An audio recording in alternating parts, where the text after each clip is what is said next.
would only be fitting to inaugurate the Noetic Philosophical Conversation series with our guest today. Kai Riedl is a man of awesome vision and a great friend. He impacted my life through his art, long before I would come to know him personally. Back in my college radio days, our little station moved heaven and earth to bring the pioneering sounds of his musical project, Matcha, to the University of Richmond campus. Had Kai's music been released during the era of the blogosphere hype machine, he would have been a household name. Fate had different ideas. Kai and I met shortly after I started my PhD at Georgia. He had just wrapped his MA in religion and stayed on as an instructor. We quickly bonded over ideas and music. I will forever be indebted to him, for he gave me the encouragement and connections to launch the nonprofit recording project Emergent Heart. Kai is a scholar and a gentleman. His resume intimidates me, and as I share a portion of it, you will understand why. In addition to being a lecturer primarily on religion, he frequently gives talks on the intersection of Eastern music, modern music, cultural dynamics, and technology. He is a PhD student in ethnomusicology at UGA, founder of the Slingshot Music Festival, student winner of the UGA TED Talk Symposium, principal investigator of the Indonesian music projects Our New Silence and Java Sounds. He has also contributed to tracks by the Olivia Tremor Control and REM. Kai's appeared in numerous magazines such as Tape Op and Georgia Music. Today, Kai is going to help me get my head around the fundamentals of Buddhist philosophy. We are very lucky to have such a learned and inspired teacher sit in with us today. Thank you for joining us, Kai. Thank you, Luke. It's a very kind intro. So You're hired. So to begin, Yeah. what I'd like to ask you is what historical, religious, and philosophical context can you provide concerning the text that we will be concerning ourselves with, the Dhammapada? Mm-hmm. So the Dhammapada, I think it's important to realize that the Buddha was around 500 years before Christ made the planet here, and that the traditions from the tradition was passed down orally from his teachings onward to about the 1st century BCE, and so these were aphorisms. These were teachings that got codified in a verse-like form, and were then written down to inspire, to educate, to remind, to cultivate people's awareness of Buddhism and their daily practices. So these are teachings that were spanned over those times, and are the earliest teachings in the Theravadan school, which is one of the earliest schools of Buddhism that really originated in Sri Lanka.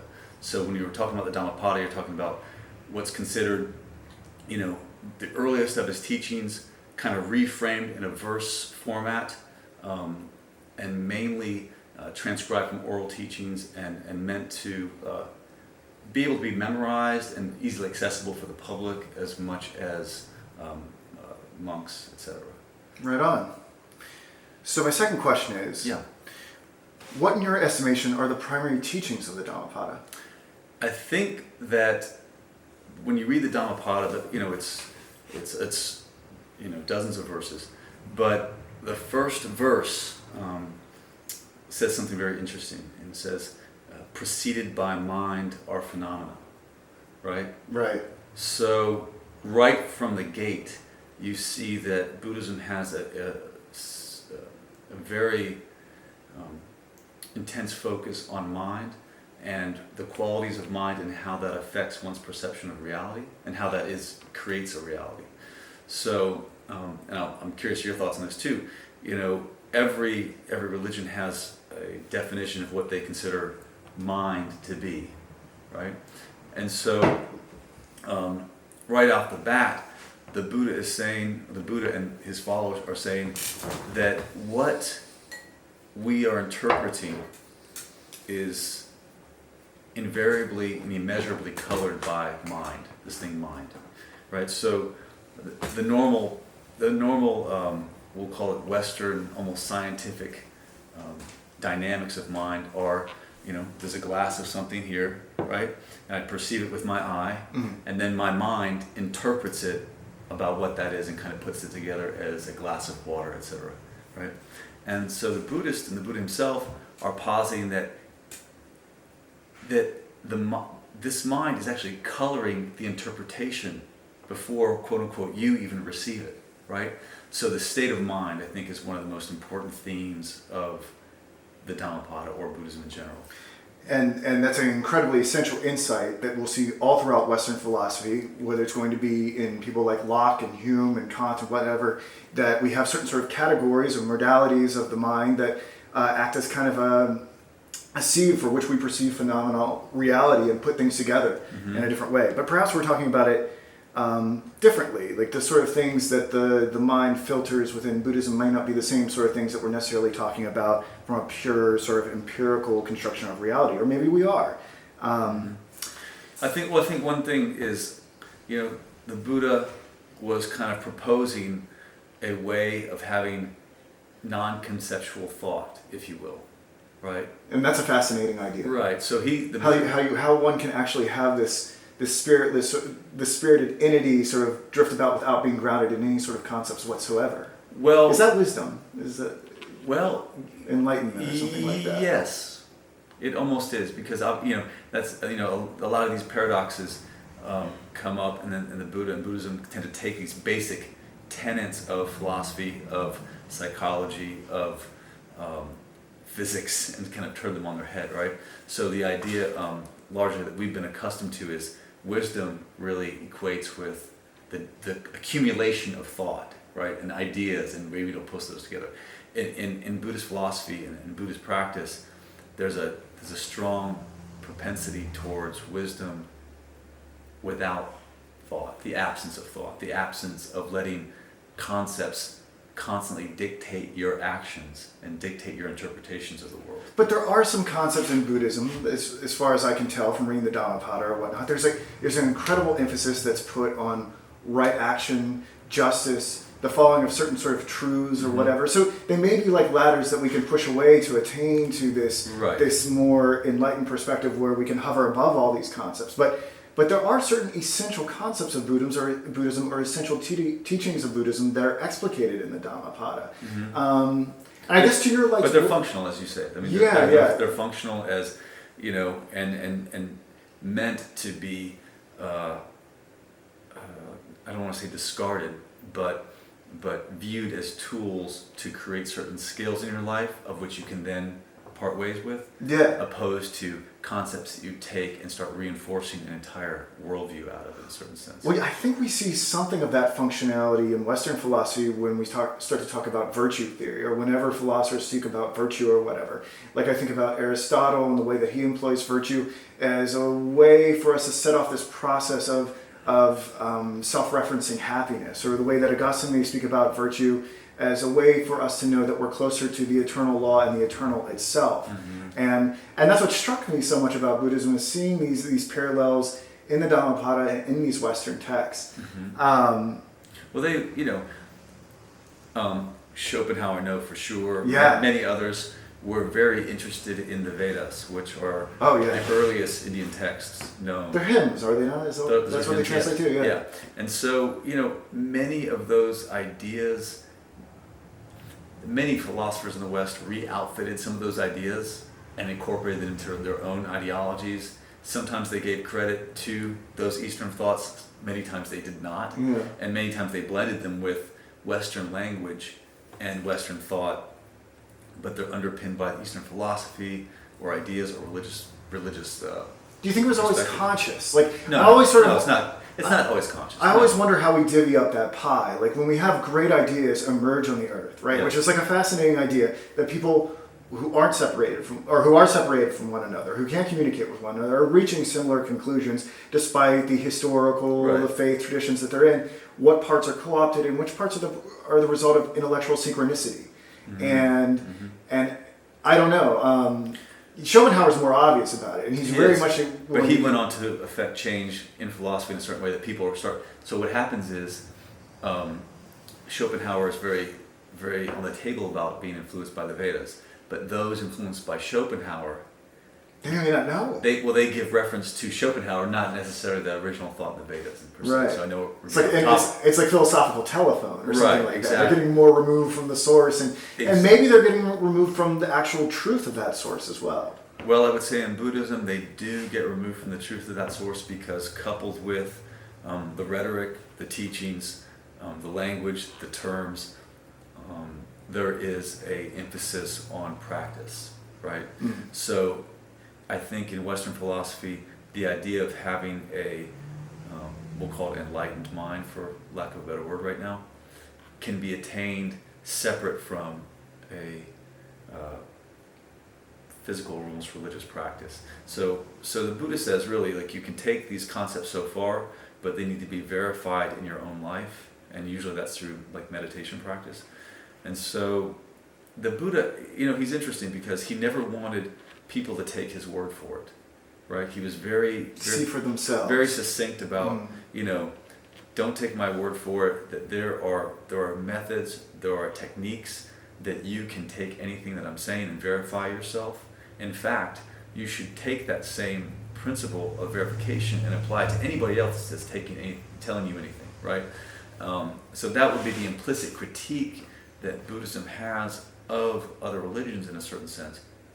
That is the premise that we are handed mythologies, we're handed cosmologies, we're handed moralities, and really many of those things can't be verified by the person themselves. And Buddhism and the Buddha would like to say, what I'm telling you, as lofty as it may sound, can be verified and attained by you. What's fascinating to me about what the Buddha says and what you're saying right here is that is often one of the biggest critiques against Christianity and other religions where there's a monotheistic sky father or something like that, where it's like handed down from on high, is that it's sort of an unquestioned rule that is imposed upon us. And the thing that I notice is that I see this tremendous similarity between Kierkegaard's Socrates and the Buddha. Mm-hmm. And they all were sort of this sort of mind that truth could not be sort of communicated directly as what you're speaking, but that it had to be something that one tried on like a stranger's clothes to see if you really liked it or not. Mm-hmm. And I wonder how familiar Kierkegaard was with all of that. So I think the big question for me, since we're talking about practice and approaches and trying things on and whatnot, and this is a question I really do think it's the crux of any sort of philosophical conversation I've always wanted to have about Buddhism, mm-hmm. is how to properly think of it. Mm-hmm. You've already sort of made reference to it that portions of it can be selected and integrated into one's life, and other parts can be sort of cast off or whatnot. Well, cast off once they're a mastered skill, right? Right. So I think the big question is, as I've talked to people, no one has learned on the subject as yourself, is the compatibility of Buddhism with other modes of life. For instance, like some people say that you can't be a practicing Buddhist and a practicing Christian simultaneously, mm-hmm. or that you can't be a Buddhist and be a cop or a pacifist or whatever else. Right. So how much it integrates into other identities that we may have, or is it like other world religions where it has an exclusive faith claim that precludes certain professions, certain other faiths from being practiced simultaneously? What would you say about that? I don't think that it is precluding other faiths directly. I think it's claim on verifiability and kind of untying mythologies, if you will, mm-hmm. to let them not dictate your life. So, for example, one core principle in Western religion basically is that we have souls, right? Mm-hmm. And that was actually a premise in early Hinduism, and the Buddha actually came along and said, it's not that we don't have souls. He wasn't interested in that. It's not a very interesting question. The more interesting question is there anything that isn't impermanent? Right? And so the Buddha looked around and basically saw the world as an concocted of impermanence. Right. Now that's a theme that gets harped over and over again. So, it's so important. So he doesn't really need to directly attack Christianity. He needs to say, I have verified that everything is impermanent. And you are stating that this soul thing you have is a permanent state of being. And so that inherently kind of challenges that idea. Do you understand? It might, and I could see why many Christians would struggle with that notion, but it need not be an antagonism. In the sense that... Well, these are pillars of what it's built on. So it's difficult, to be a Christian, you almost have to believe in a few things core ground. I mean, it's like, in the traditional sense of the word, there's a God, we have a soul, there's probably some kind of afterlife heaven. Like those three things tend to be pervasive, and each one of those things the Buddha would say really are mythologies that are being kind of culturally absorbed without really being verified. Sure. I would totally agree that many Christians don't seek out that sort of internal verification of their own religion. Kierkegaard this animated so much of what he did within existentialism because he was so frustrated with the cultural Christianity that was handed down, just parroted from individual to individual, and he wanted people to have this sort of Buddhistic approach where they did that verification for themselves.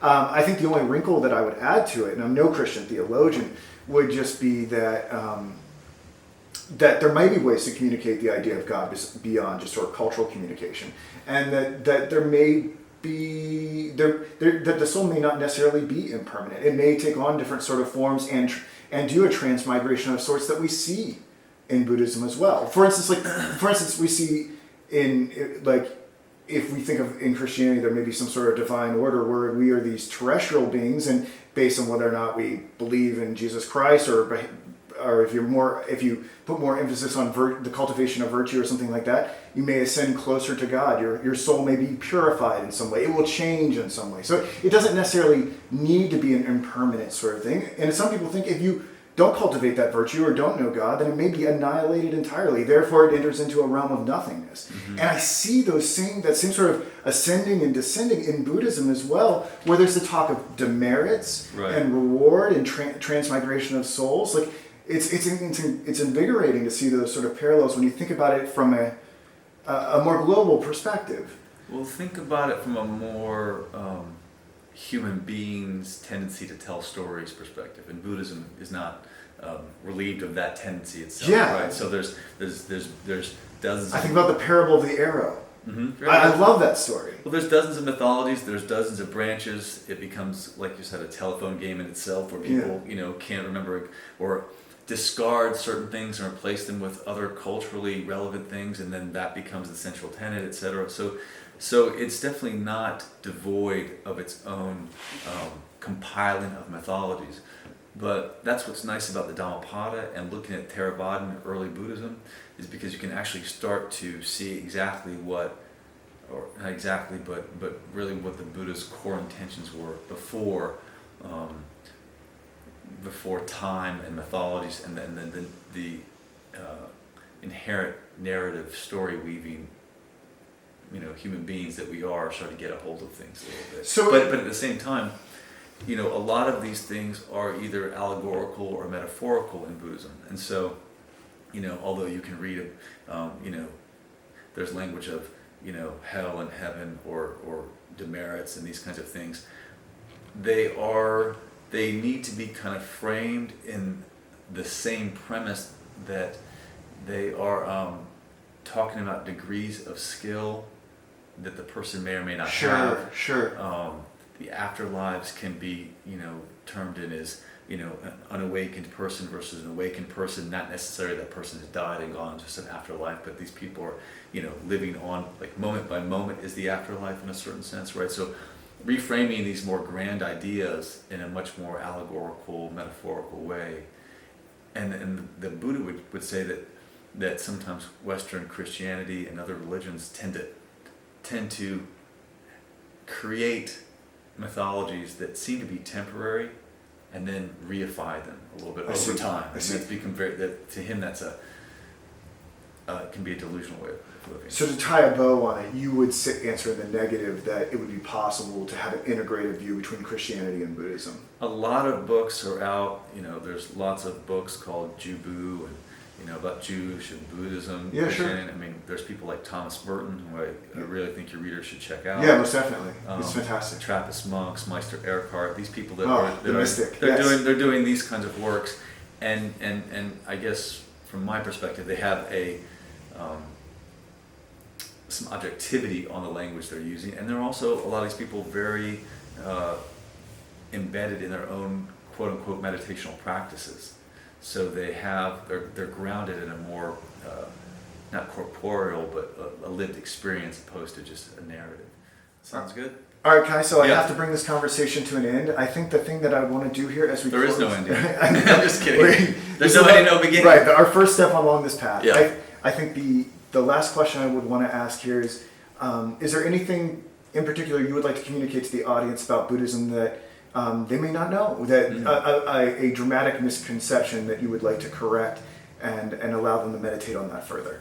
I think just one thing that comes to mind is, the Buddha emphasized that he was a man, which really made him stand out in a certain sense, especially in history's reflection of religion. He wanted to kind of mandate that he was just a man, and that anybody could attain this kind of awakened skill, like this awakened state of mind through just a practice and skill. So really, when you're thinking about Buddhism, think about human beingness, psychologically centered behavior, and how it's a more skill-based rhetoric, and that if you can frame that tradition in a more people can attain certain skills and thereby awakening, it makes it much more tangible. Is it perhaps less intimidating for that reason? Yeah, I think it's more. Do you think that's part of the draw to it? Well, I think Western culture in general is obsessed with their own psychology. I think that's the large majority of the draw. But also that I think, the Buddha kind of laid out that we're all inherently, on some degree, suffering moment by moment. Yeah. And so I think that direct call out about what seems to be the case resonates with people, because it's less colorful, but it is somehow more accurate. Yeah. All right. Yeah, most definitely. So I would say just treat it as a skill-based psychology exploration that has actual implications, real life implications, and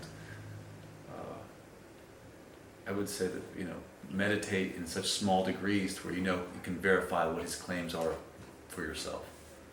That's what I would say. Well, thank you so much. I really appreciate it, man. Totally.